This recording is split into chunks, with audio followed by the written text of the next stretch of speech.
Good evening, good evening, good evening. My name is Cheryl Johnson, and I welcome you tonight to this intimate conversation. But you know, when you speak the truth, you don't have to have everybody in the room. Because some people are ready for what you have to say. But we are sure that others will follow through before we get this conversation.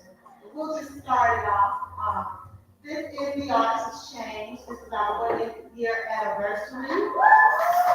And as part of our mission for the year, we wanted to bring together different people along the way to have various types of conversation. So when we call for conversation, we're calling for community people, academics, creatives, just regular folk who might have something to say. We want to bring everyone together. So this is our second community conversation. The first one we started the year off on was Black spirituality. The second one, we got an extra two in there because you see we're standing here in front of this beautiful artwork by the artist Steve Allen, who's sitting in the back. And we knew that we could not interpret this artwork by ourselves. We needed to bring some experts into the discussion. So we had a wonderful panel discussion with an architect on the panel, an anthropologist, and an ethno-mathematician who really broke this artwork down for us. And then we turned around and had another conversation about the movie Origin. And that was so powerful. And so we are just going to have these conversations all year. So this year, because it's Women's Month, and we wanted to have a backdrop of this dynamic artwork, seen by as many people as we could. We said, let's have an international panel. This brings some sisters who have had some experience in building bridges in the community and beyond. And so we're really excited for this particular panel. But we have a treat for you. A little small treat for you before we start getting deep into the discussion. We have a little bit of a fashion show. And actually, this is actually the work of Steve Allen put to fashion. So I'm going to invite the young women to come out and show us what they have. Thank you.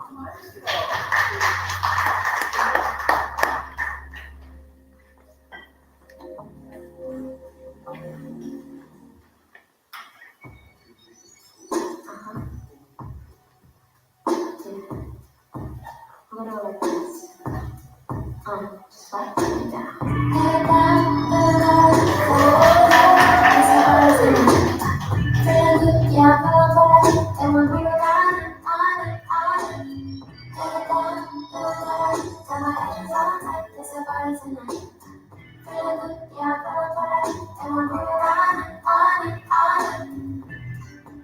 People like to say I don't really care what you think. Oh, I like my hair. I look through the clouds and they're waving hey. I wanna be no one like me. I don't care about what you say or think. I wanna be no one with me. I really miss my home. Head down, tell my edges are tight, it's a body tonight. Feel good, yeah, feel and we're moving on. Head down, tell my edges are tight, it's a body tonight. Feel good, yeah, feel and we're moving on.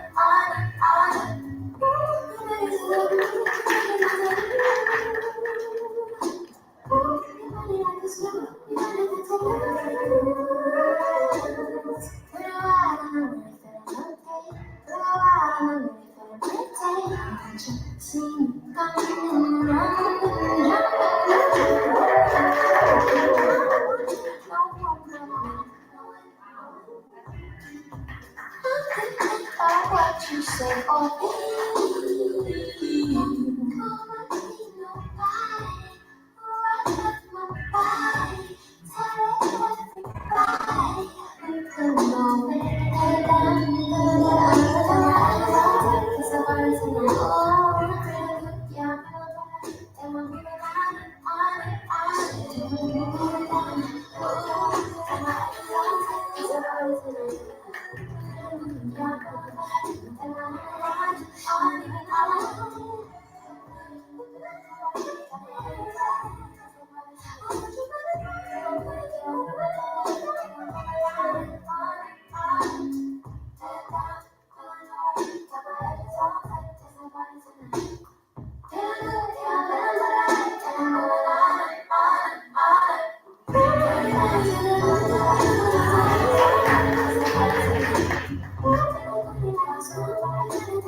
We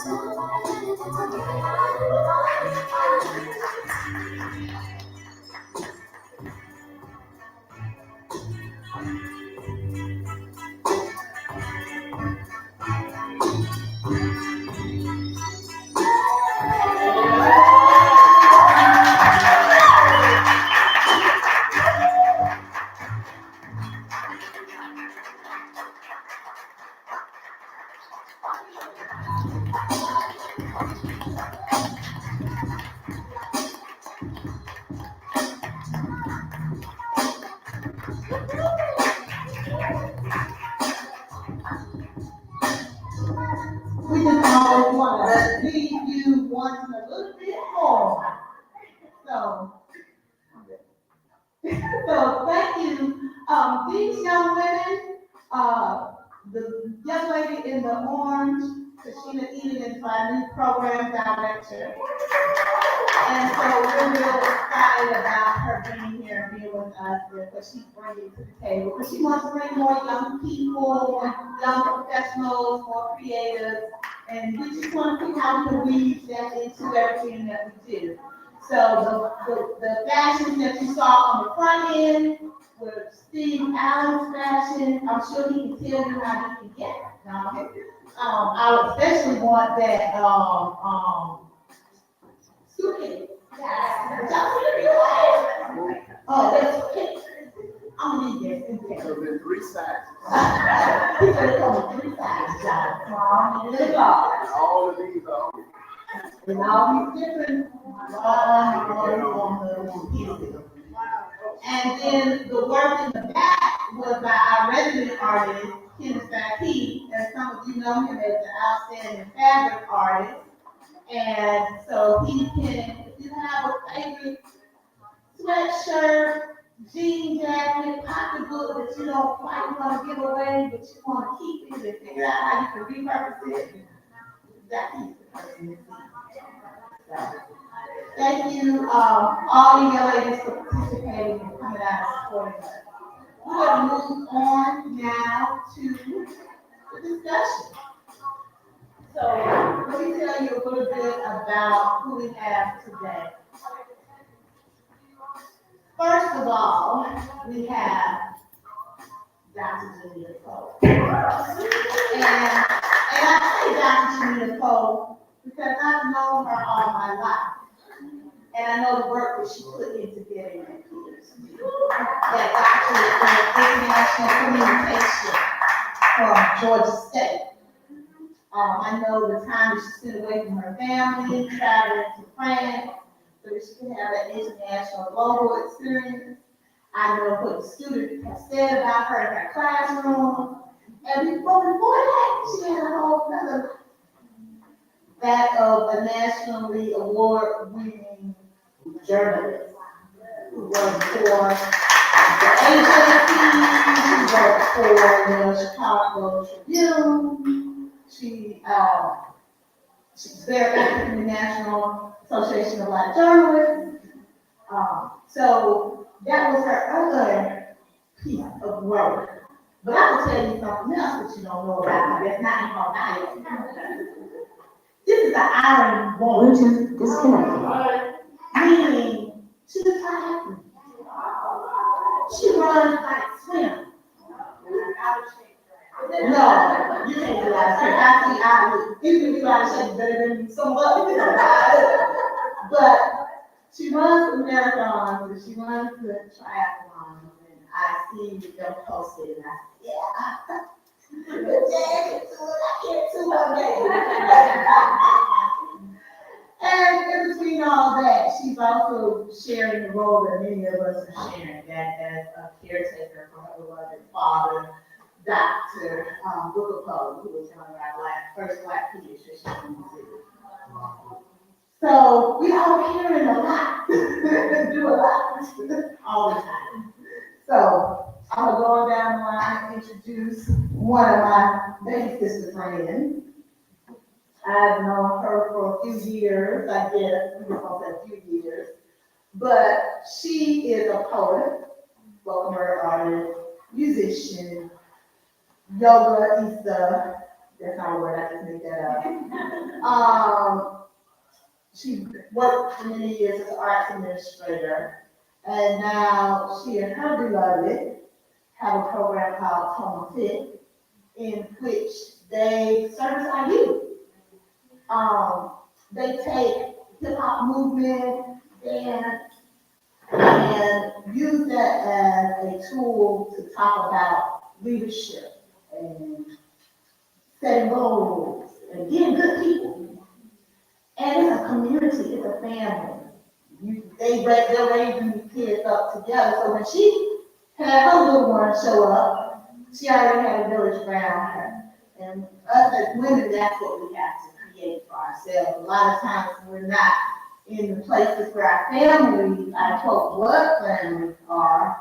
We have to make sure we create these villages so that I saw her before the baby was born, I saw her walking around with the baby in the stomach, and now I know the baby on the other side. And so there's a level of responsibility that we have with our youth that we love and we share. Next on the mic is Dr. Elizabeth Delango. Now, I just met Dr. Elizabeth, but I will say that we have a trinity here. Dr. Elizabeth, myself, and Dr. Julia Cole. We're all dear friends of a woman named Marsha Clinton, who made her transition a couple of months ago.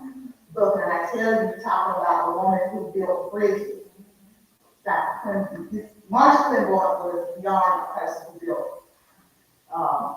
bridges and connections across the world. And so I was happy to be able to reach out and ask Dr. Alongo, who is the CEO of the Global Village Project, which is a program, a school, it's more than a program, art school. It's an entity that supports immigrant and refugee women, young women who are in school, to be able to process through, have the support that they need to have, so that they can go on to college or get training in some type of way.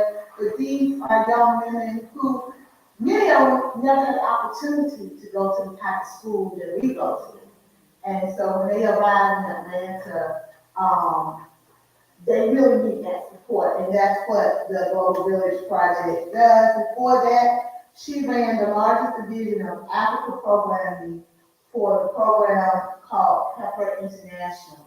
And I don't know if you're familiar with that organization, but it's an organization that allows you, I can sit in Atlanta and support her organization by purchasing a cow or goat. I know you can do a horse, but I know a cow or goat, you can do those two things. And support farmers someplace else who are trying to create a way to support their family. So she has many years in a master's from Yale and another degree from Kennesaw State University. We have next to her, Dr. Crystal LeBeau, who is also a CEO of LeBeau International Literacy Group, that she goes all over the world teaching educators, providing support for educators, not teaching educators. You probably teach them too, but teaching educators to understand what it is to have a student or have a classroom full of unique individuals, racially, just a diverse, what does it mean to be in a diverse classroom, and how can we make a diverse classroom inclusive? Because it's not enough, you can have a diverse classroom, but if you're still only teaching from a Western perspective, you're still gonna leave some students behind. And so that's her area of specialty. And finally, we have Chioma Dino-Fuisha. And I probably messed that name completely up, but I was close. She's from, the International Port of Lagos, Nigeria. That's all you have to say about that. Because if you know Lagos, Nigeria, you know that's 1 billion people from all over, not only Nigeria, but really all over Africa, and not even talking about the people who come in and trade in that area. So that's her background. But of course, she's gone on to earn degrees in computer science, mathematics, French. And then she created a program called ArtsXchange. I never knew anything that ArtsXchange stood for, but I do now. African Sisters for Information, Knowledge, and Empowerment. So y'all, hey, I'm just gonna walk on off the stage because I can't even be in the play. Oh, these sisters, they're so bad. But I'm looking forward to the conversation, and I'm looking forward to, let's just share and see what we have to bring together. Thank you. And Dr. Poe is going to start it on. I don't know if I can follow that. She's just too dynamic. Okay. Microphone. Bring it back. I'm going to find you. Is it in here? Yeah. There we go. Right there, it's good. It's good to see that. Where's the speaker? It needs to be turned towards us. It needs to be turned towards us.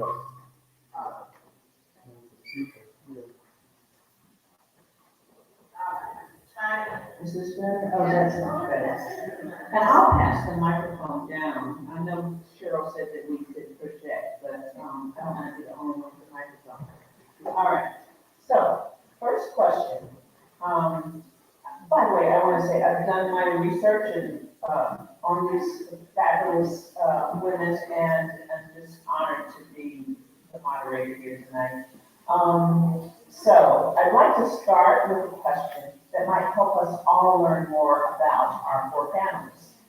And the question is, how does your organization, whether it's Global Village Project, Laval Group, TomaFit, or a CK, how does your organization, will ask each of you to respond, how does it help prepare the next generation for the global world?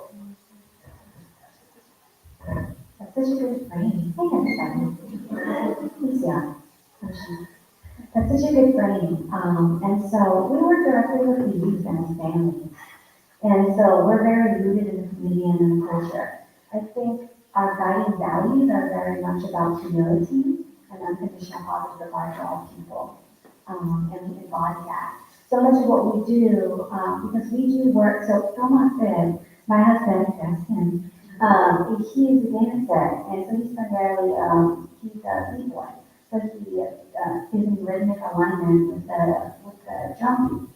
And so I myself teach yoga, but more than anything, so much of the work that we do is an embodied experience.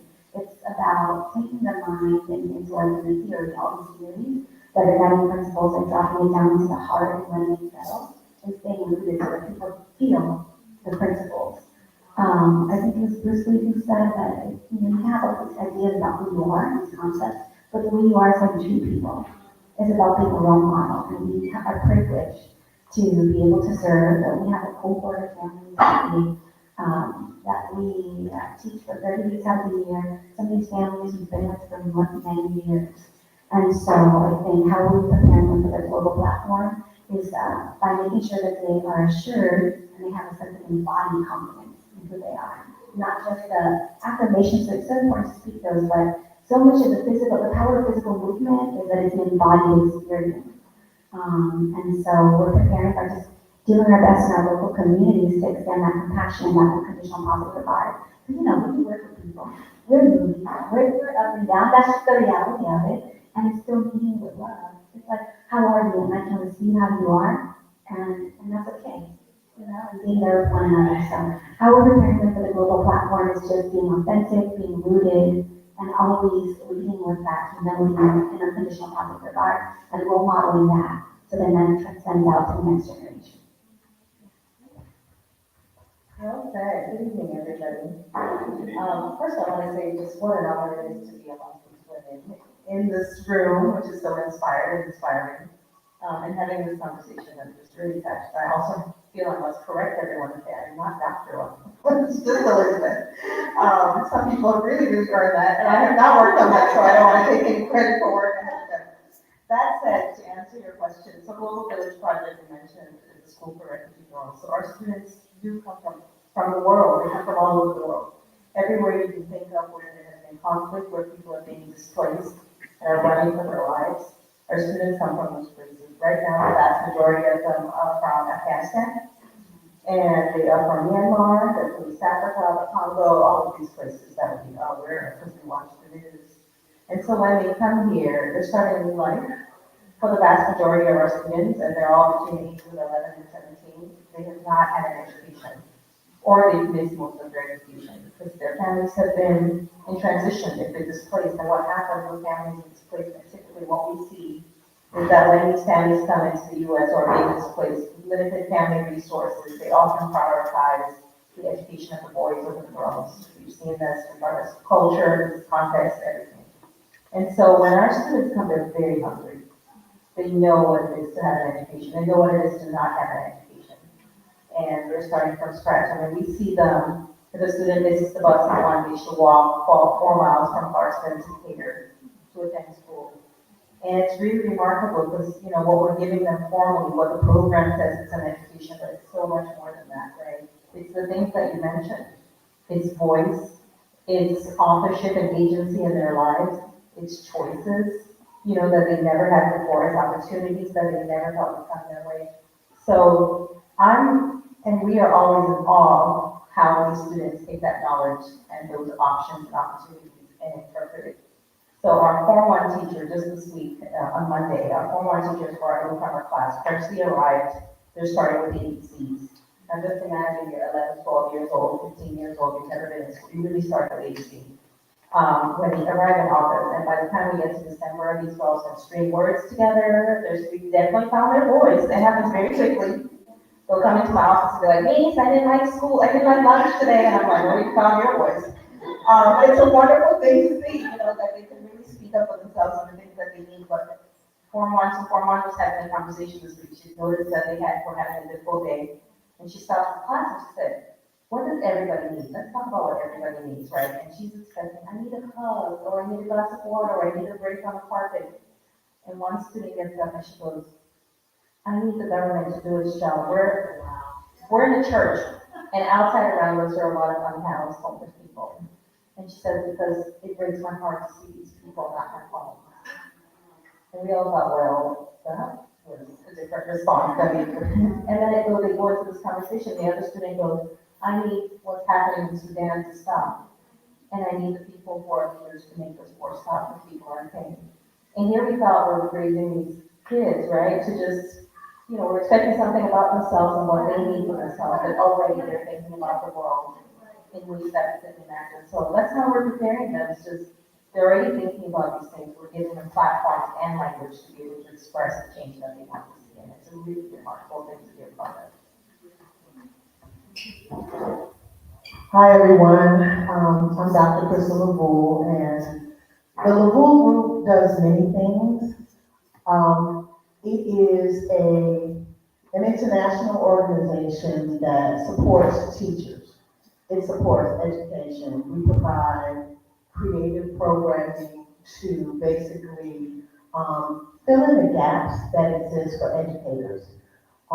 Like some of you, I have spent some time abroad. And I discovered that a lot of times teachers from the U.S. are asked to go to these different places to provide this educational support, but who supports them once they get there? And so part of what the LaVoule Group does is helps extend that learning so that teachers don't hit a roadblock just because they chose to teach abroad or spend some time serving elsewhere. So we provide that continuous educational advancement for them to keep them current, to keep them active. Under the LaVoule Group umbrella is also the Educators Who Learn to Travel, which is an umbrella of the organization that really developed because I, as an administrator, supervised teachers who were teaching social studies and had never left Atlanta or never left Georgia. So we provide these opportunities for them to get out and see some things, for them to have a little touch of the world, because that changes perspective. We know that if you take a teacher who has approximately 100 students in a year, that's a lot of influence that that teacher has. So we want as much as possible to support that teacher's broad view of the world, not a closed, limited, textbook kind of experience. So we provide opportunities for them to travel with us. We spent 2 weeks in Morocco this past summer, and it pretty much opened everyone's eyes to actually be in, the Sahara Desert and really see the Bedouin people and really experience that in a different way. So those are some of the things that we do.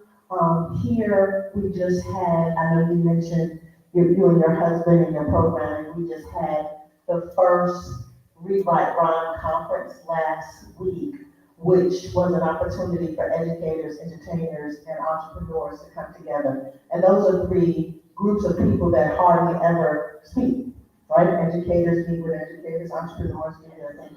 But this was an opportunity for us all to come together to wrap our arms and think about how we can help youth.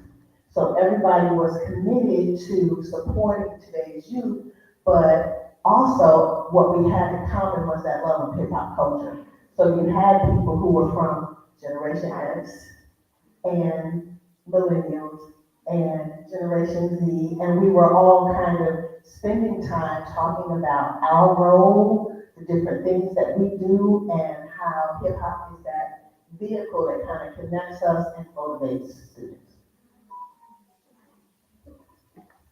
All right, how do I follow that? I'm not sure, but I'll try.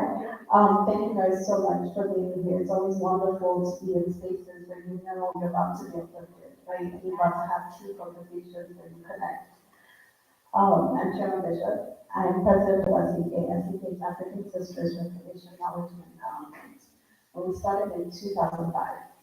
And the way I got introduced to the women was like SEK was pretty funny because we were in a nail store, my nails done. My father business, and of course, a Caribbean lady actually sat next to me, and what did we start talking about? How can we fix all the problems in the world? And we talked about all kinds of things, because we had a good hour and a half to kind of solve all the problems. And we thought, you know what? The way we start to solve the problems is by educating young women. Because if you educate one woman, you're changing not only her life, but the lives of her family, her children, and her generations afterwards. And so that's how we started. And our initial mission was just to be sisters to each other. And so we're a group of women in Atlanta, and we're kind of spread out all over the US, but we're a group of sisters. And we raise awareness of issues that are going on. We raise awareness of good things that are going on. So if you see things that are happening and people should be aware of, then we've done all kinds of things, from an educator coming to talk to the sisters about how to stop people from labeling their kids in school, to talking about real estate. When real estate was booming, and then somebody came and said, hey, if you're not buying, you better be buying now. And so talked about how those kinds of opportunities were there so that people kind of jump on the bandwagon before it missed us. So sometimes that happens, right? We kind of miss the meetings behind closed doors, and we miss what's happening, and the trade leaves us. So we try to make sure as long as people hear about that, we try to share it with the sisters, because that's all they're about. So it's about sisterhood, it's about raising awareness, and it's about education. So SEK sponsors girls all over the world. And we make sure that if we pick up a girl from elementary school, high school, wherever we meet her, that we make sure she graduates high school at income. And the reason we do that is for the choices and for the freedom, and making sure that they feel cherished too. Like on top of it, I have a very interesting story. This happened probably in like 2010. So very soon after we started doing what we do. A kid was in an orphanage. It was one of the kids that we were sponsoring. And the orphanage was closing down. And all the kids didn't really know what was going on, and they were kind of scrambling, trying to figure out where they were going to go next. And there's this one kid was not worried. He said, my auntie's in America, and I'm going to come take care of her. Mind you, we didn't know what was happening. We didn't know the orphanage was closing down. We had no idea. As God would have it, because I believe in God. One of our sisters was going home to Ghana to visit. And she said, oh, this kid is sponsored, let me go visit so that I can take pictures and I can send back to you. All of this kid is unbothered. Like, my aunties are going to come take care of him. We've never met this kid. she goes, she visits, and then she finds out what's happening. So of course she calls all of us, and we're over here trying to figure out what we're gonna do, what's gonna happen. Again, I believe in God. Her sister says, you know what, I will adopt this kid. Because he has nowhere else to go. And it's a boy, because this is even different, because we don't sponsor boys, we sponsor girls. But somehow, our spirits were led to take care of this kid, this boy that was in God. And he figured out, he adopted by one of the sisters, he was taken care of. Now, his choices are different. And so I don't say it to pat ourselves on the back or anything like that. It's more out of whatever good you can do it. No matter how small, no matter how big, no matter how easy it feels or hard it feels, whatever it is, just do it. Because you don't know where it's going to touch, you don't know where it's going to land, you don't know where it's going to go. So just keep spreading your love.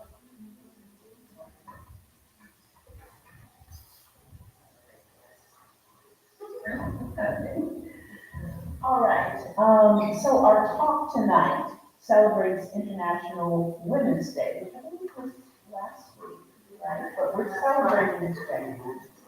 And our theme is building bridges. Okay, so I may stumble here, but I'm just going to share with you tonight a little bit about what I've learned just talking to these fabulous women and doing my research on LinkedIn and YouTube. We have Nicaraguan Mexican who grew up in LA, okay? Nicaraguan on one side, Mexican on the other, but grew up in LA. We have Cameroon-born, Yale grad educated, U.S. also, so I'm talking identities now, think about this, okay? American, and I hate American, we're really United States, but you go somewhere else and you're American, representing America. We have the Brooklyn Peach. I learned this, Brooklyn, New York, but she's also Georgia. I see what I just told you. She is the Brooklyn Peach, and there's a YouTube video where you can learn more about that. And the host said, that sounds like a good cocktail. So we have a Brooklyn-born international traveler like myself, I would say. We have traveled, but we are born here in the States, and we'll share more about that. And then we have Nigerian Igbo, but also American, representing America. And I have a question for you, thinking about these identities, okay? Ladies, when we, we can speak different languages, we come from different faiths, our upbringings can be rooted in different values, but when you are either traveling or speaking on an international platform, because now we can talk on Zoom, there are TED Talks, there are places where the global world is just exchanging ideas and information. So when you are in these international contexts, tell us, who do you feel you represent? And how do you, two-part question, who do you feel you're representing? And then, how are you received? Specifically talk about being received as American and what that might mean and what you have to represent.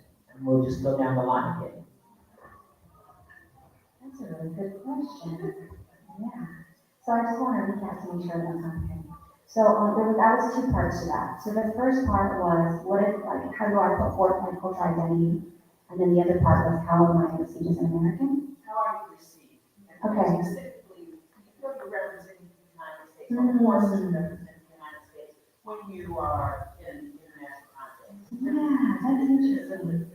Okay, so when I am speaking in community with people, an international platform and a local platform, whether that's in a more professional context or not, I am really clear about my cultural identity for a variety of reasons. I lead with that because sometimes I'm not the only person in that cultural group in a room. And so I want them to know that this is what professionalism looks like, this is what intelligence looks like, this is what race looks like, this is what style looks like, right? Yeah, so I don't know if you've met a Mexican that I want to say before, but she's out to meet her. And this is, I want to add to that space in your mind where you've been conditioned on some level to have a stereotypical idea of, right? I think, spending that money, you know what I mean? So I made sure to do that, and I started adding that sense of personal responsibility a couple of years ago when I realized that there was almost an ethical obligation that I had to educate people on who I was, or else they would formulate their own perception, right? Especially here in Georgia, people perceive me as being more European American, which would be great if I was, but I'm not. And I need you to know that, because I have a different I come from a very rooted indigenous culture, and I'm really proud of that. And my grandmothers didn't sacrifice and do all the things they did for me to just be up here and not talking about it. So I totally with that, and that is what I see differently. I notice people body language, their posture sometimes changes if they don't know how to see that.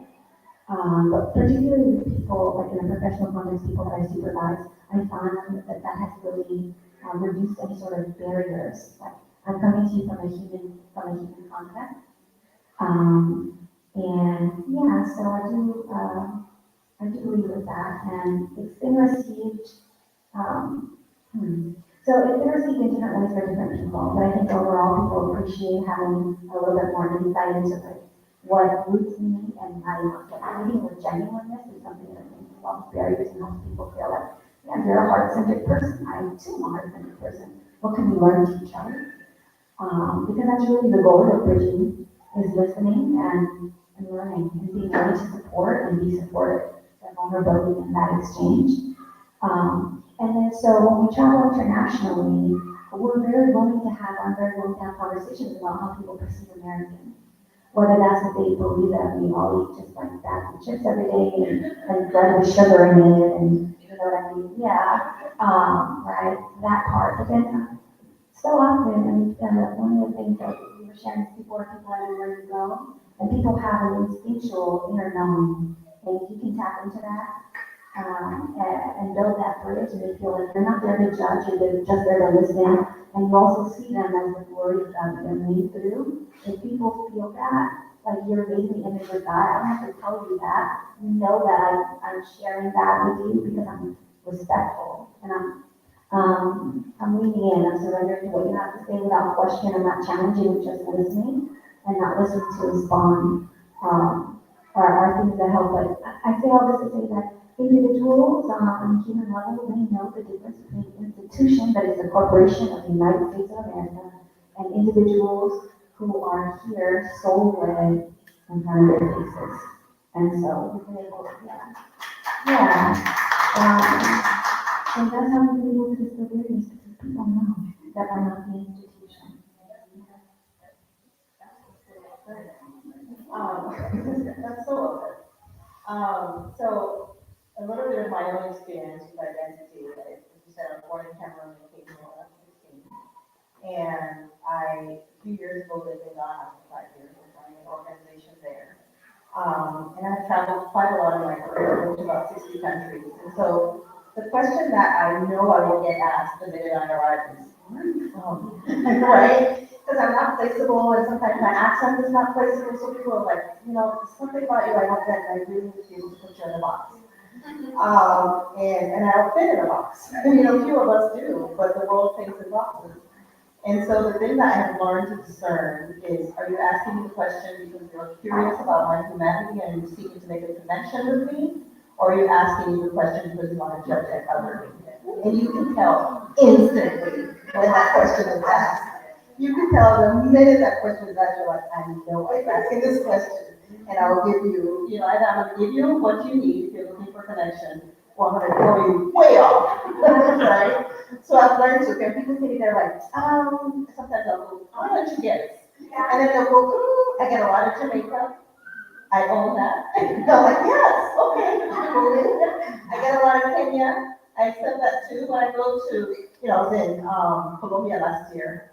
I went to an Afro-Latino community there. And those women desperately needed me to be African. So, of course, because in that moment, what they were looking for was, you're my sister, you're from home. to give me something that I need. So that hugging, that love, that connection, everything, I was just like, yes, let's do this. We're dancing, we're talking, we're loving, right? I went to Morocco earlier last summer, Morocco as well. And, everyone was just like, wanted so bad to say to me, oh, I love Black Africa. And they were looking for that connection. So I was just like, yes, Black Africa, got it, right? And we're trying to have this dialogue about the difference between Black Africa and Arab Africa and Brown Africa, and that's what they need to have. So training right, we have these deep connections. But I've also been in other places where it's just like, what are you doing here when you're leaving, right? So you learn that, and you learn to navigate those spaces, and you learn to either give people what they want and what they need, or you learn to, throw everything that they know about themselves or assume about you and where you're from, who the people are, and what the background is. You, as you said, it's an opportunity to dispel those things and to change those things. And so that has been my experience. Interestingly, my daughters and my daughter is a mixed race. They're half white, half black, they're half Cameroonian and half American. And it's been really an education for me to be able to see how they're navigating race. Because when they're in the US, they're black. And when we lived in Ghana for 5 years, they were like those white kids. And so I've watched them, and they're only 15 and 13 now, really go back and forth. They have this funny identity, refer to themselves as Africans. They made that up, and they're very proud of it. And sometimes they refer to themselves as Americans, Cameroonian Americans, which I think is hilarious. But it's really interesting to see them create their own language for their identity. And my daughter said to me the other day, she goes to Maynard, she said, one of my friends said to me, what do you mix up? And she said, well, I'm half white and I'm half black. And her friend said, wow, she got the worst of both worlds. And she laughed, so I laughed with her. And I said, did you ask your friend what that means? She said, I asked her, and she was just like, it's just very confusing. What do you sign on the form? And I said, oh, interesting. I said, what's the hardest part about being mixed race? And she said, it is hard to find a box to check on the form. And I thought, here's my whole life, I've been trying to get these boxes out of my way. Now I'm like, but it's just really interesting, especially in this country, because you cannot get away from a conversation about race, right? And we do need to find healthy spaces to talk about race or identity and what we're desperately looking for, I find, no matter where you are in the world, is to be able to fit in multiple categories rather than just the one that the world is seeking. So that has been and continues to be my struggle. Well, the question before you go on, do you ever feel that you have to represent the United States as an American? It depends on who's in office. It really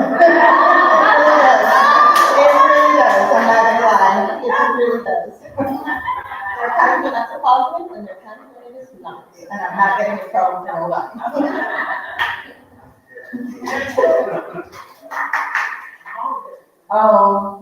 I will start by talking about an experience I had being abroad. I felt that when I lived in another country, in UAE, I was American. But without me opening my mouth, people always said, "Oh, you're, South African." I got South African a lot, and I said, "Let's go with that," And I usually say that when I'm traveling. I just make up random places that I'm from. Like you said, this kind of throw you off. Like, yeah, no, I'm short from Cameroon. Yeah, don't ask me any questions. So when I'm moving around to different spaces, I will just pick up random identities to see if that's going to, what that's going to mean. But every time I start speaking, it kind of gives it away because I haven't mastered any accents, other than the one accent I have right now. But when I was abroad, people would love to say, "Oh, you're American," almost like question mark, question mark, question mark, because so many people who were there from America didn't look like me. So they had to, and then the position that I had, people who look like me didn't have that position. So that kind of confused them a bit. So like I show up in my pretty brown face and they're like, wait, what are you here to do? Run to school. And then you have to, kind of deal with that baggage. But what was interesting for me is so many people look like me from across the room, but the closer they came, the more you see the difference, and then in the experience is so different. So there were a bunch of brown people, but it was completely different. And I think for us here in the United States, well, for myself here in the United States, because many of us have such fragmented knowledge of our ancestry, it's kind of hard being in other places and you almost long for some of the other identities that are so distinct for some people. But usually the Americanness kind of comes out. And like I mentioned, my travel group, I have this experience with them prior to travel about, okay, let's not be the ugly American.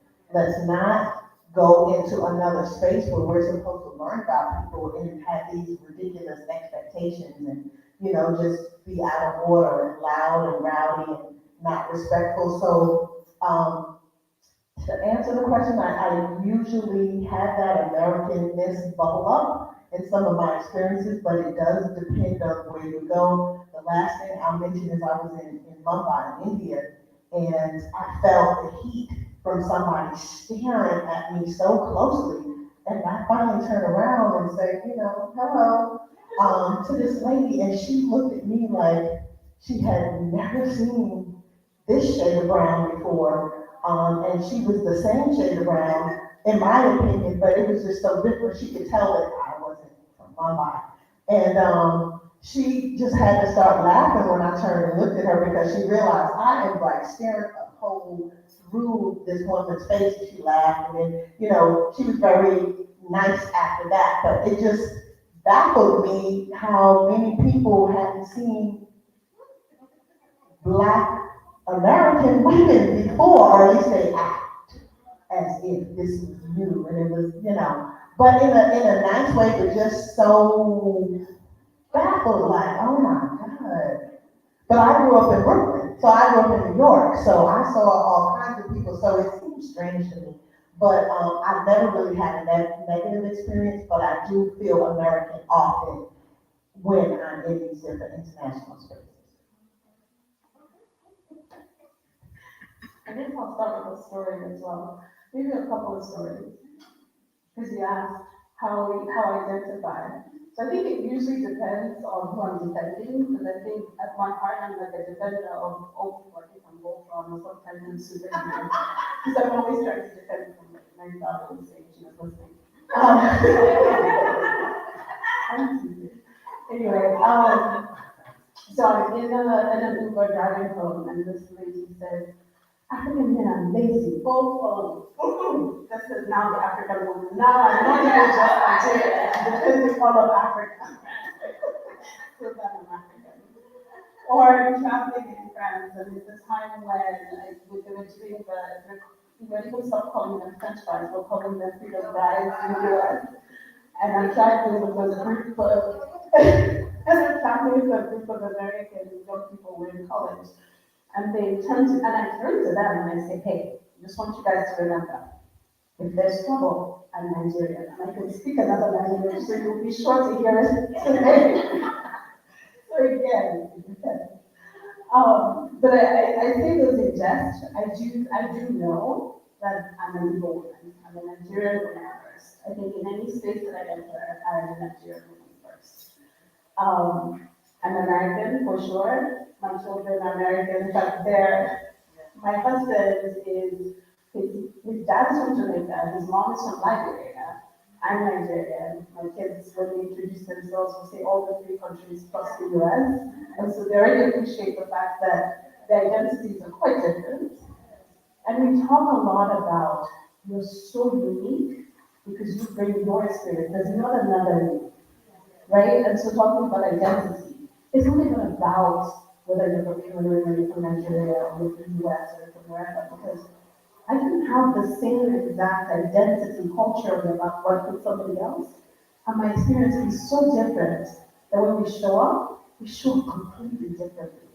It's economy, it's race, it's color, it's your family, it's your mother, your father, who you grew up with, how many brothers, how many sisters, what your education was. Are you more scientific than artists? Are you artists and you see color? You see what? and bonds it, right? Because our experiences are so unique. And then it's what we do with it, when we meet people, right? Do we try to find connections? Do we try to find similarities? Do we try to talk about the differences without just either fighting about it, or I'll go back to the people that I talked about Africa then, and my first instinct was to try to defend. And I thought, you know what, no, this is a learning opportunity. So I kept quiet and I said, why do you say that? And I asked questions. And the more we dug, the more even she started to realize that she was making assumptions of information that were not facts. And then we got to the bottom of it and said, people are people. Whether they're Nigerians or they're from the Middle East or they're from the US, there's some people in every culture that are trying to find a shortcut. And those are the people she's talking about. Not African men. Right?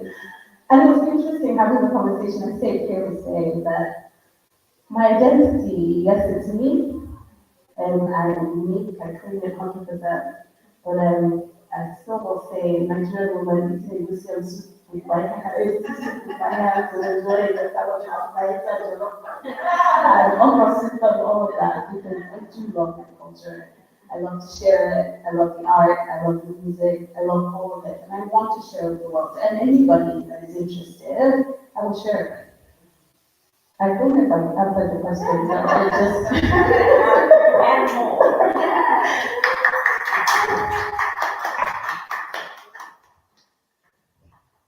Okay, I would like to do something a little different right now. I'd like to hand this microphone over to audience members.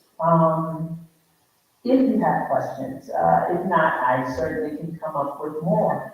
But is there anyone here who would like to ask our very distinguished panel of international women, American women as well, a question?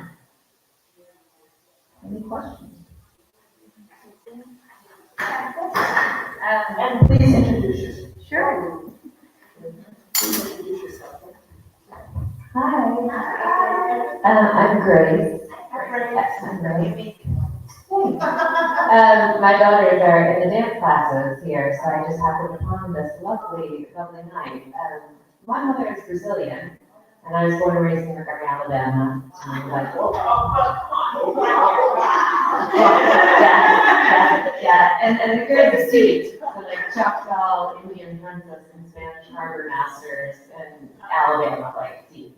But my mother, she always had a kind of a hard time finding a place of home in some ways, especially because she would walk into rooms, and she's been in Montgomery, Alabama, and Krista 45 years now, and often she would tell me that she'd go to things and they'd be like, oh, well, you're not from here though.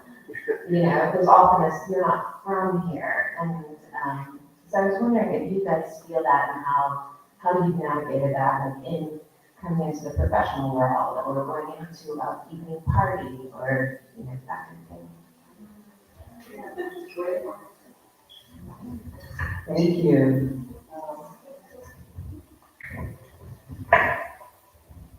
So we're in Atlanta, and I'm not from Atlanta. And I know I felt othered many times, and even still sometimes, even though I've been here since the Olympics. My children were raised here. I would get that you're a New Yorker.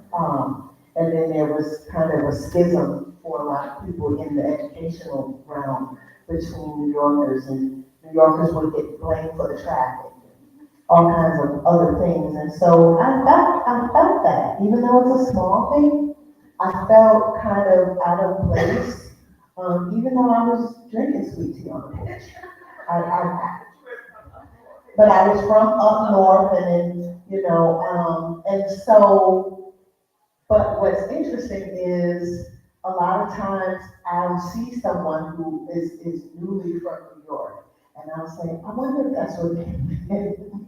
Because, you know, sometimes we are we are influenced by the experiences that we have, whatever those experiences are. And so there are some slight differences, but I definitely felt that, and every now and again, I feel it, and I actually feel it sometimes when I go back to New York. I feel like, oh, I'm walking too slow. I'm struggling, everybody else is passing me by. So I kind of feel almost like a fish out of water sometimes, but it's okay, because I am from New York, I think I belong everywhere.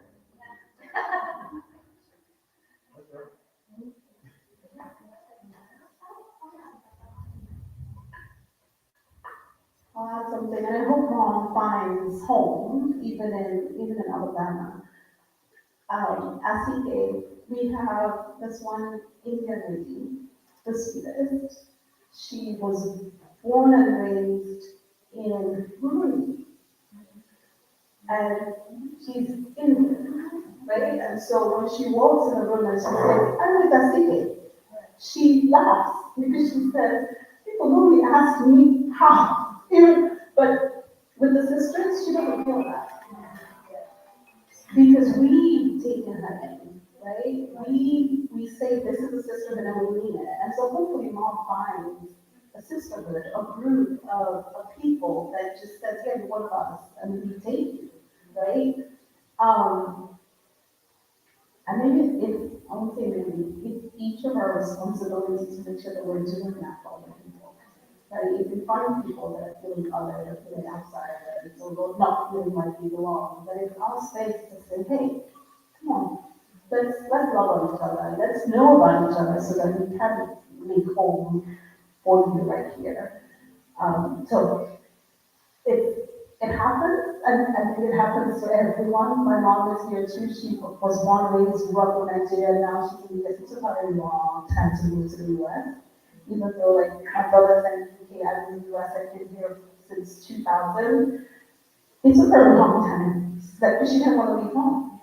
Because home was home. I know everybody, people come to my house when they need something, they don't knock, they call me before they show up, they just show up.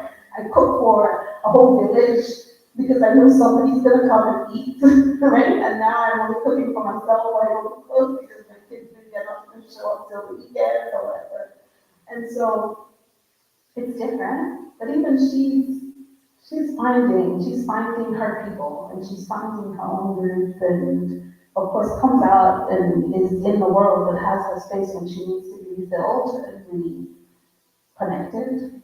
So I don't know if that helps, but we all have it, we all face it.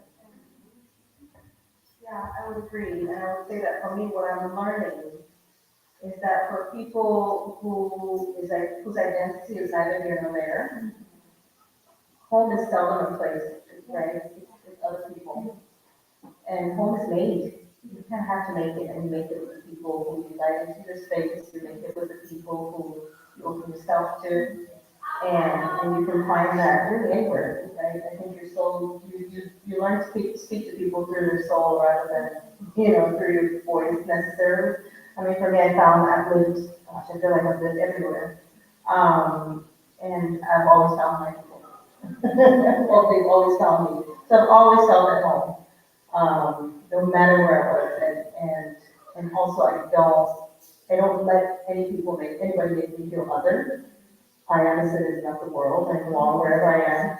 And I made the comment earlier about my childhood, and the comment that somebody made to them about having the worst of both worlds.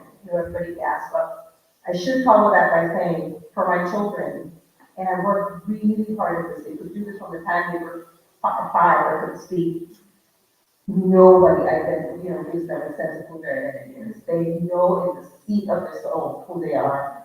They can identify my family back to the village and at home where they're from. I made them recite it, right? So nobody can tell them who they are, and everything else that people try to impose them on them, or any box that people try to put them in, they just laugh it off because it's inconsequential. Because it's inconsequential. I love that. I have some.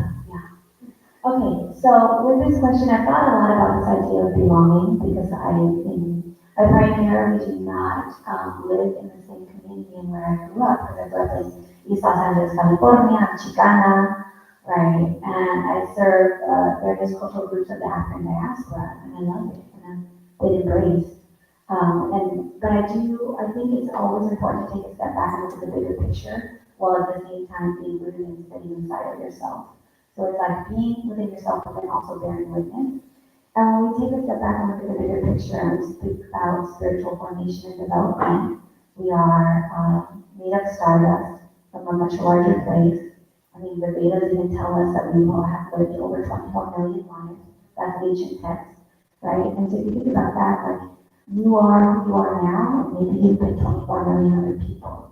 So you're of the stars, you're cosmic, you're celestial, and that's also balancing out with the reality that you have every right to be proud of your cultural heritage now. It doesn't diminish it. So you are a spiritual individual, not even a vessel that's temporary, but your spirit is eternal. So you're going to continue to go on. And speaking of looking at people from a soul-based place, when I feel a sense of like dis-ease around people, I just try to look right into their eyes if they're left. Right? And just like, okay. So all of this is temporary, you know that, right? This is temporary vessel, and I'm proud and appreciate you and thank you, ancestors, and all of this. And also, we are this and we're much beyond it. And so, leading with that, I think can dissolve a lot of, take a look at the bigger picture, can dissolve a lot of that barriers that come up. Wow. Council member and then our fabulous artist.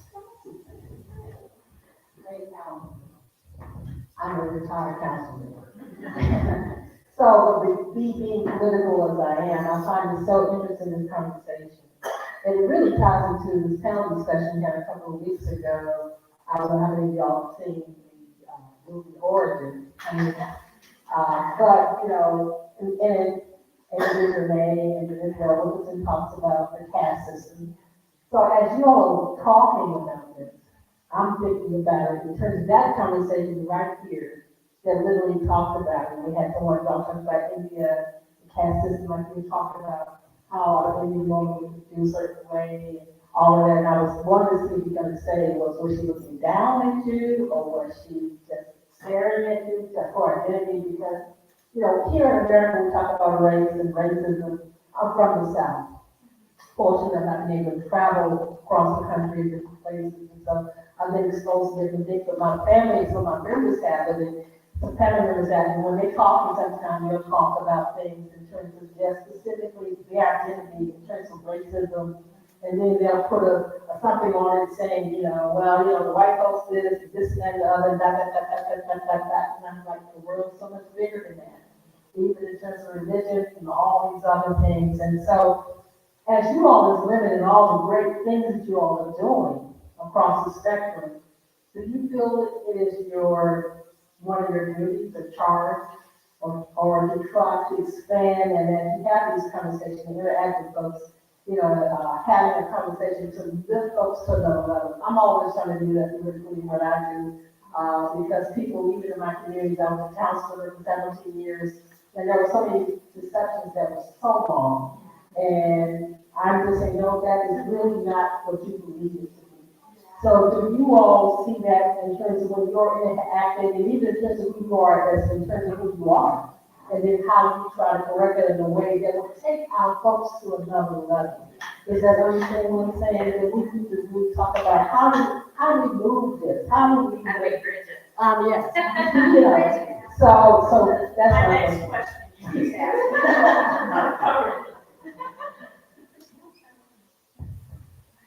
I'm taking a topic, but my first experience of the depth and complexity was after I had lived in the U.S. And one of my very first jobs was forever ago in South Africa. And I was traveling with a group of 5 white colleagues who were traveling around South Africa for 12 weeks. And halfway into the trip, I was like, we are not having the same experience. This was 1999. It was such an epiphany for me. We were not at all having the same experience. We would go into meetings, and I remember very distinctly being in a meeting with this woman, white woman, and she just would not make eye contact with me. And none of them noticed. And then after that, I was just like, did y'all see that? And nobody noticed, and then I told him what I experienced, and he just didn't. And then we went to a very rural community in the Kalahari Desert, and kids were so confused by me. And they said, are you black or are you white?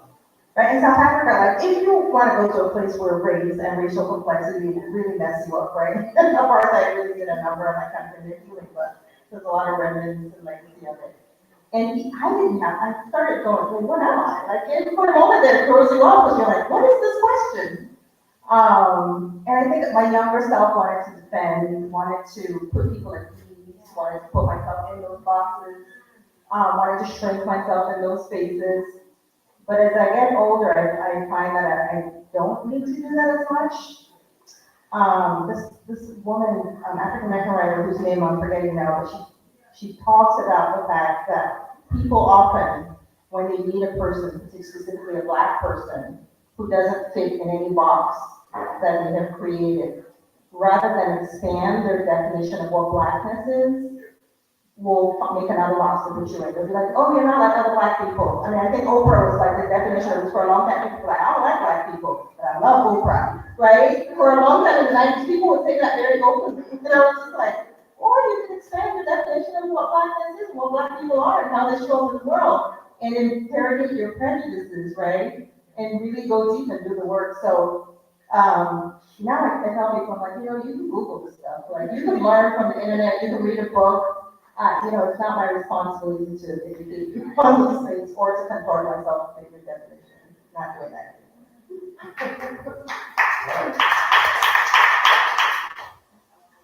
I don't think I feel necessarily a responsibility, but as a trained educator, I want to help kind of bring people to their own reckoning, if you will. So I try to navigate spaces and lead them towards an expanded view.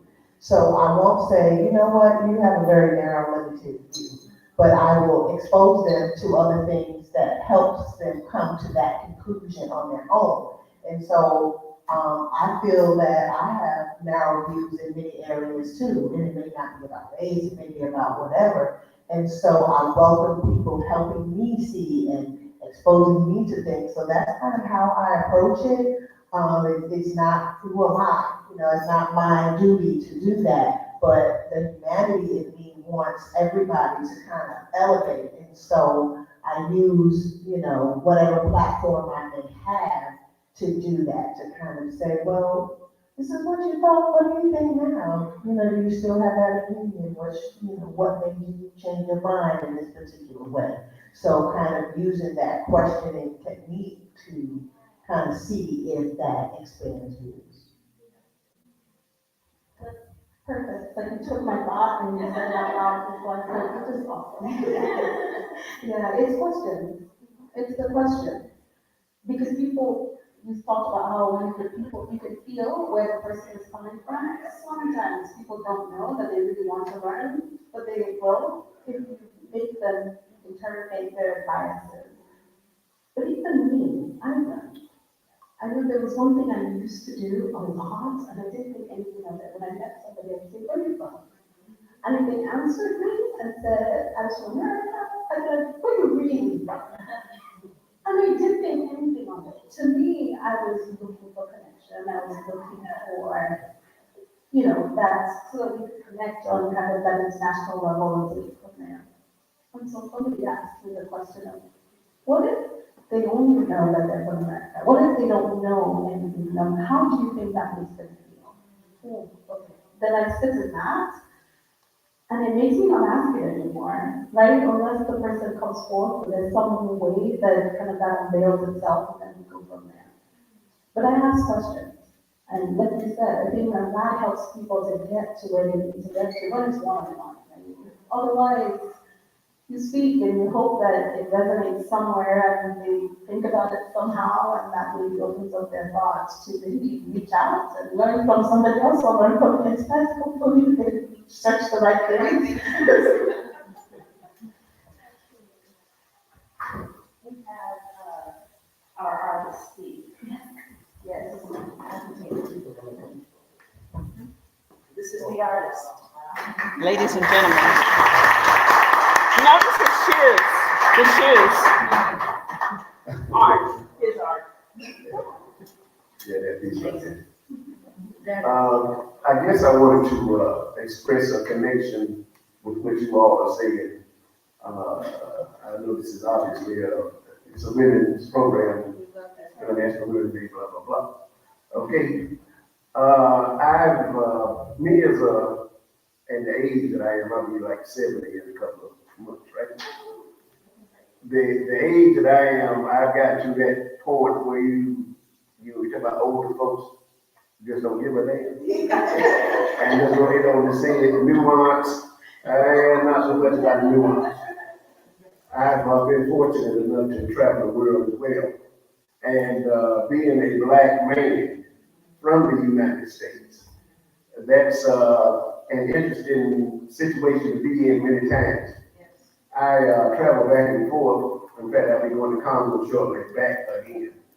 I'm in Brazil all the time, and they expect that I'm going for carnal pleasures. Okay, that's not where I go. I'm doing things like you all are doing. And one of the things about looking like this type of black man, there is no question when I go that there's no ambiguity. Okay, and they don't expect it really to be me, especially with this art and with the official artist for the Olympics. I've been official artist for the Olympics like 8 times. They truly don't expect it to be me. And we get that question, where are you from? Where are you really from? I was in London when I was asked that question. I'm from the United States. So where are you really from? I don't know. It's interesting. Again, I just wanted to share part of that. Again, when you get old, you want to start talking older. You have a whole lot to share.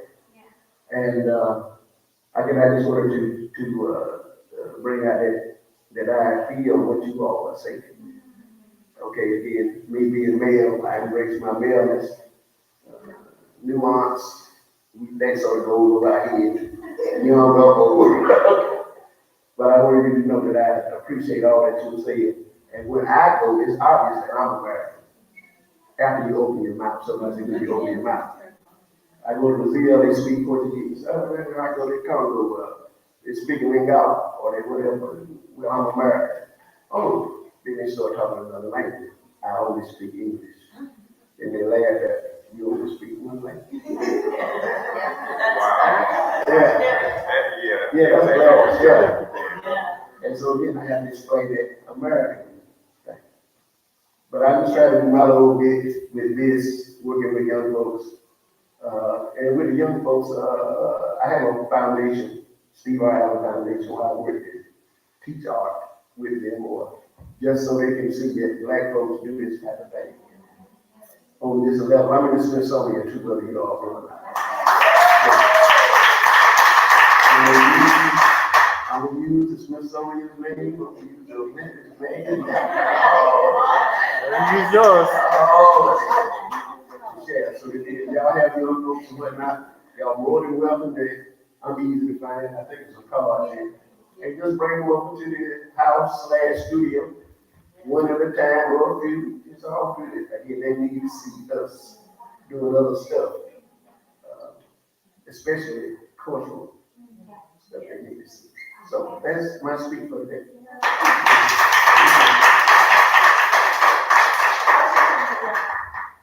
I'm just gonna add what you're saying also. I worked in the Olympics in 1996 when the Olympics came to Atlanta.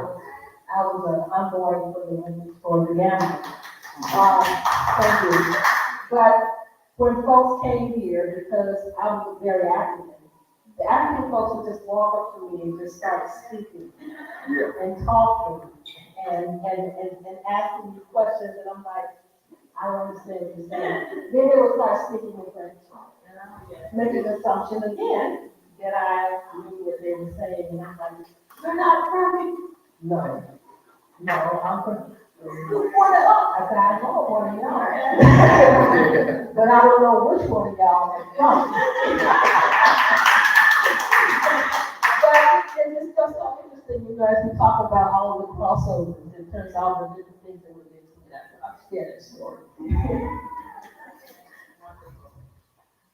Any other questions? We'd love to hear from more.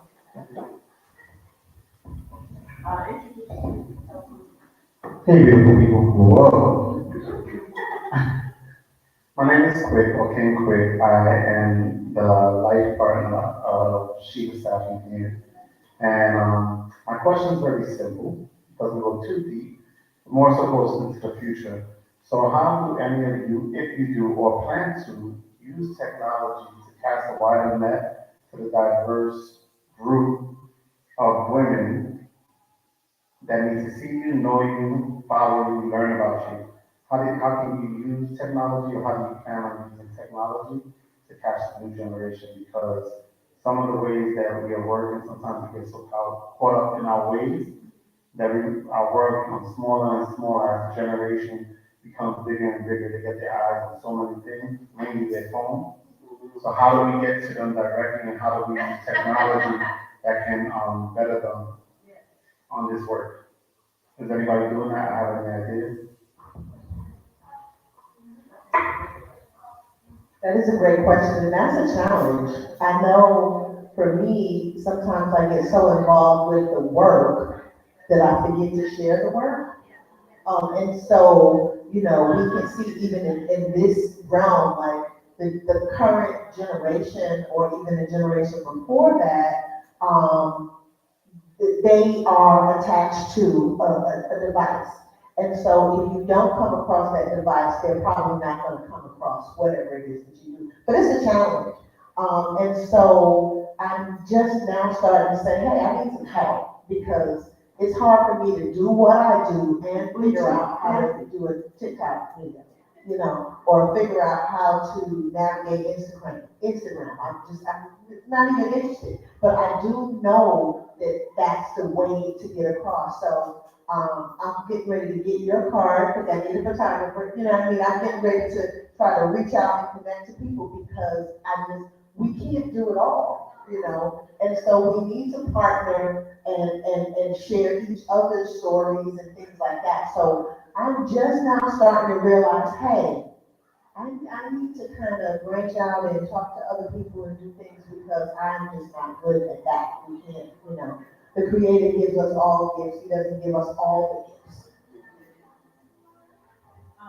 So I would say I am not one who thinks that social media is bad. I think social media amplifies who we are.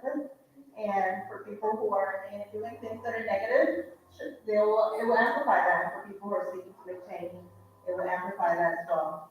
With that said, I probably was the last person to get on Instagram. I feel like I was the last person to get on Instagram. And I finally gave it during the pandemic, as everyone seems to do. Sorry. Just had to go to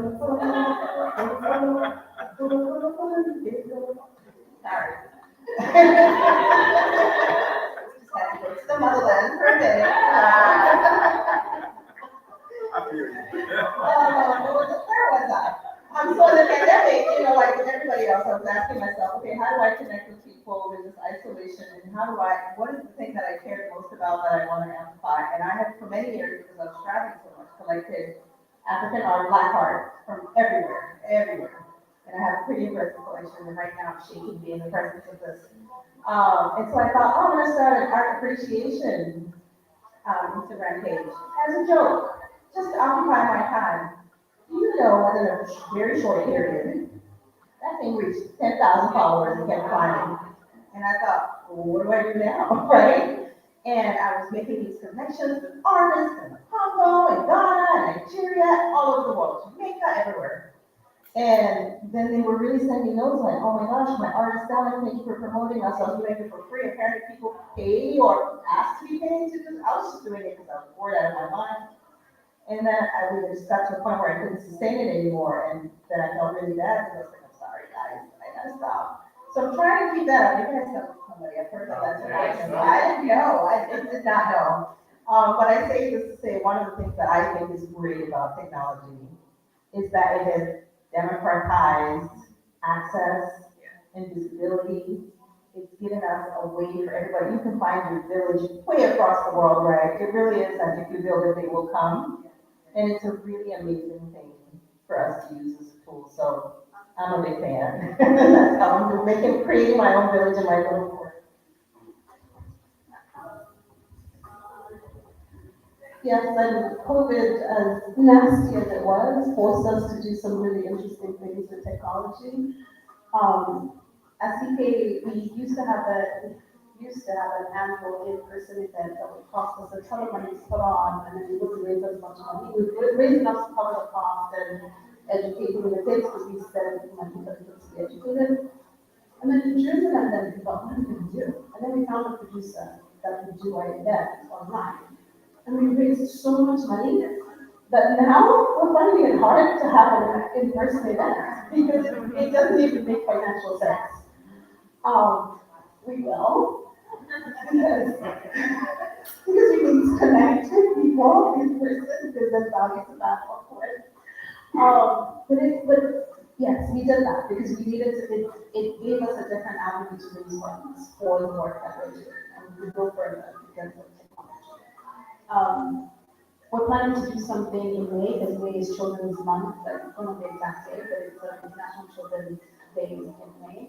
And we want to do something where the kids that we sponsor, we can get them all together on a Zoom call or something, so we can meet each other across the different countries and see that they have something in common. And so we'll continue to do things like that. Again, but not for those.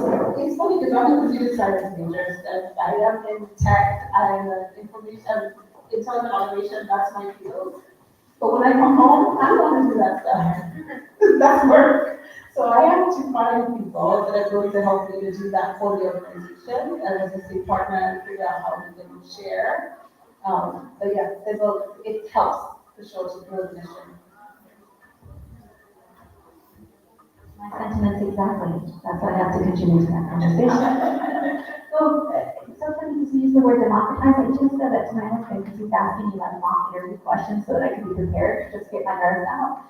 And he's like, well, what do you think about technology? And I'm like, it has the potential to be a great equalizer. And I go like, so we're all in the same realm. I'm so grateful to be here with you all and learn from you. It's been amazing. I'll share one piece of advice that an elder gave me several years ago.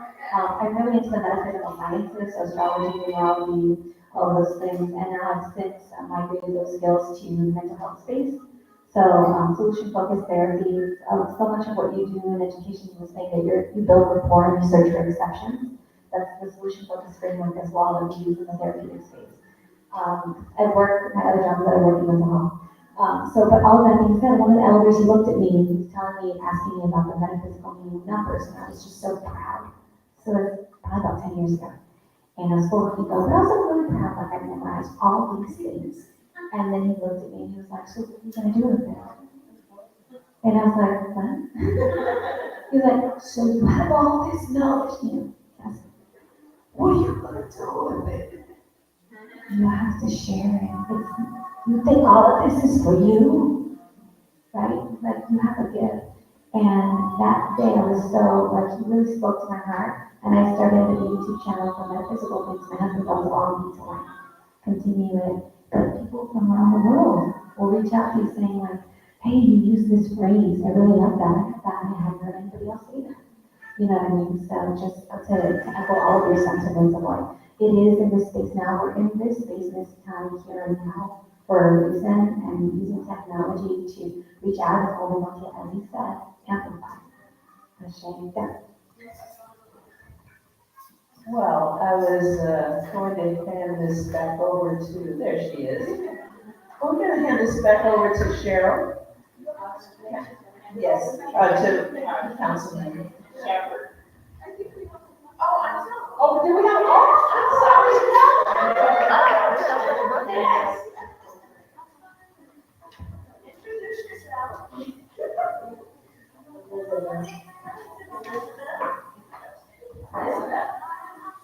The work questions, like, Y'all already talked about the impact next year, what's happening. Talk to the microphone. So y'all talked about the impact on, well, their organizations and have more children, but do you think? Thank you. And give me the real skinny. Thank you for that question. It's working. It's working. And for Kwasike, I know for us, we see the results because we stay with the kids from when they're young till they graduate high school. So we have individual stories. And one of the things we always say to the sisters is, if we change one life, if we support one life, it's worth all the work and all the money and all the things that we've done. Rihanna Young, we went to Rwanda 5 years ago, and we met one of the girls. We met a lot of people. We sponsored 10 girls, now it's 15 girls in Rwanda. And one of the girls, her story is still, I still remember her because we met her, we were not sponsoring at the time event. And she happened to be home, we were sponsoring her sister, we went in this, I'll try to keep this story short. We met her sister was in school, but she was home, and we asked her, when are you home? And she told us some story first because the pride, right? Because I'm looking for my dad, not going to say this. We finally found out that she didn't have money to be in school. And so there and then, one of the sisters paid for her to go back into school, and she went to school and started sponsoring her from there. And then 5 years later, we're back in Rwanda, and she comes up to us. I need to see this girl. She looks like a mom. She's talking to us about how she's going to be in the tourism industry, and she's doing this and doing that. And this year, again, we connected her with one of the families that we met who has a tourism company. Who knows what's going to happen with that story? But if Asike was not in Rwanda, I don't know. I don't know who knows. Maybe she would have found somebody else, but I'd like to believe that we are part of her story now, and we're part of so many other stories. And to me, it's worth it.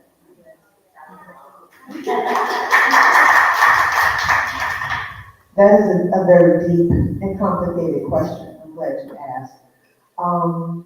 For the Lagoon group, we work with teachers, and teaching is such a political act.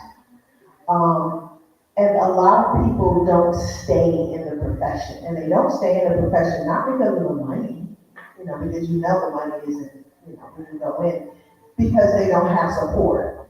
And so what we try to do with the Lagoon group is provide all types of support, from mentoring to professional development to just emotional, we try to encourage the work-life balance. We try to provide the things that they need to really be successful in that profession. And even if they do choose to leave, we want the experience to be rewarding. We want them 10 years later to say, that 1 year I taught, I made a difference.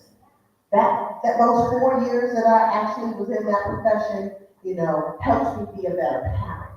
We want that. So I definitely feel like we're making an impact, and we're making it in a number of different ways. I'll say simply that in education for me, I think that the true answer to that question is time will tell. We think we're making a difference, but time will tell. That's so profound. I appreciate your question. It was direct and to the point, and your courage in sharing it. Thank you. Your courage. I will say that, yes, I do believe in my heart you're making a difference. When you're on the ground level in the trenches doing the work consistently, there's a magic in consistency. People will tell you you're not doing a good job. It doesn't matter if you're doing it for free or it's enough organization. They will let you know, Chief, I do not like how you address this. You need to do better. You know what I'm saying? And we welcome that because feedback is not only constructive and acceptable, it's healthy, right? And so, yeah, I know that we're doing a good job also because I'm fulfilled. And I wouldn't be fulfilled. My heart, it wouldn't sit right in my heart if I wasn't being effective.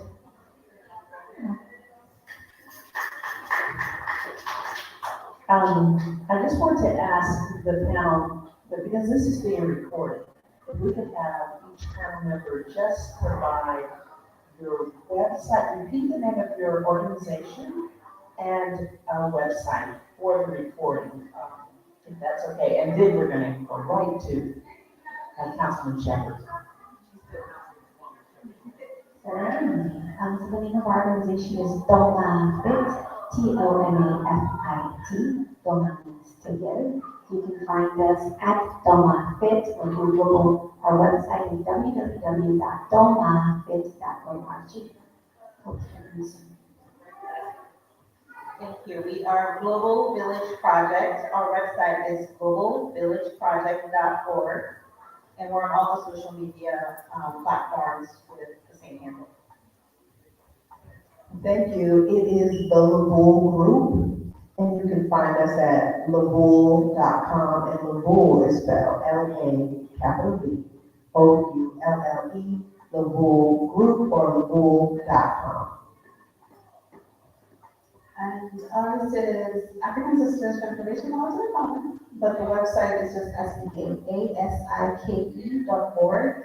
And our social media handle is @asike and you can find us on all the social media platforms as well. Oh, inviting everyone, we have an event on Saturday, it's a dinner it's a dinner downtown. On our website you can find information that we're going to be showcasing Zambian food. Yes. That's okay. We heard the story for the next. So yeah.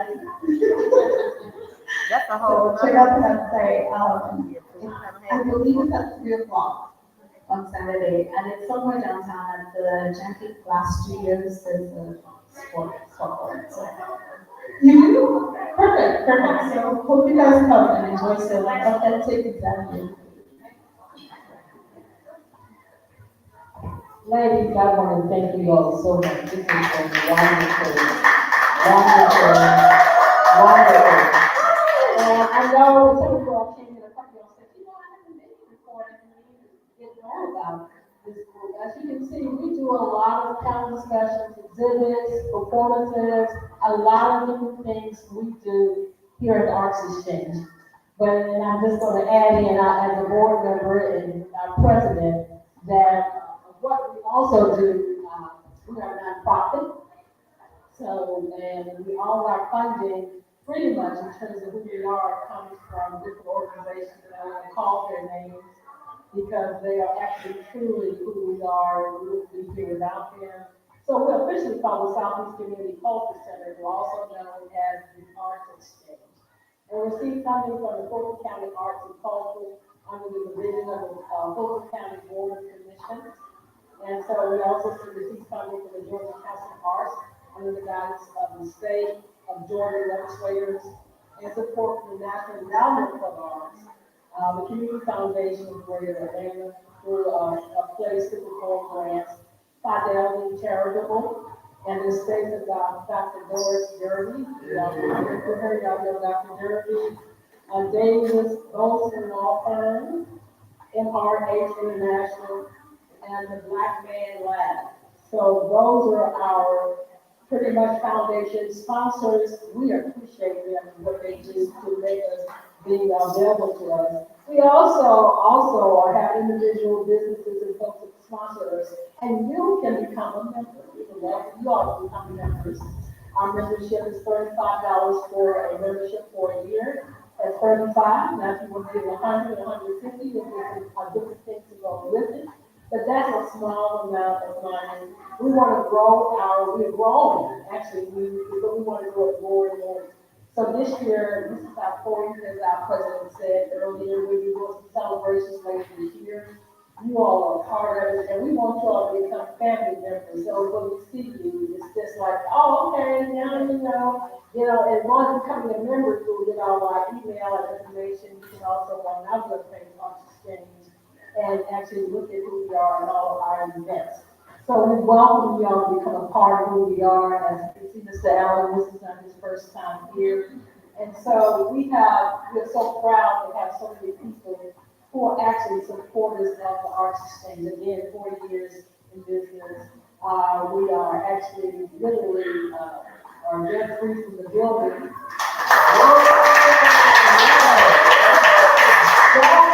We still have, we're in the process, we bought this gold glove, we have 15 artists in the resident here. You all should go around, so we have 15 different artists, who actually lease out, this is their building, this is their studio, this is all type of things from art to acting, to jewelry making, to you name it. We do a series of it all, so you get a chance to walk around the building and see what we're doing. We're very proud, I'm very proud, I'm retired, this is almost like a second job. But I'm very proud of who we are and what we do. So, and thank you all again, we hope that you all continue to partner with us. In terms of some of the things, come back, if you have any ideas, in terms of what you all want to do, how we can help, we ask you to please come back and share and be a part of it. Thank you so much.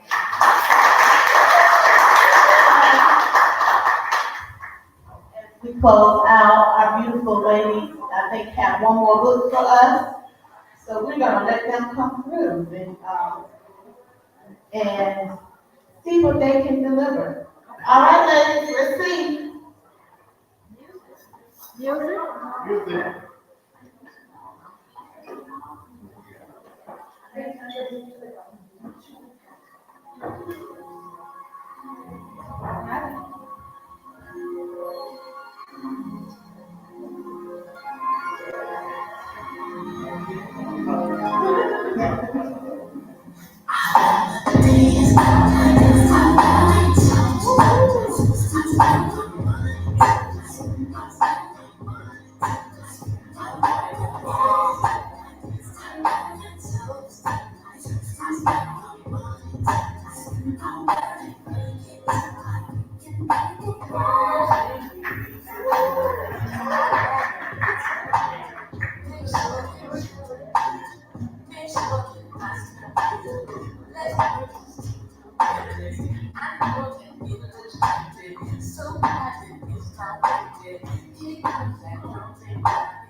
Look, they can't stop smiling.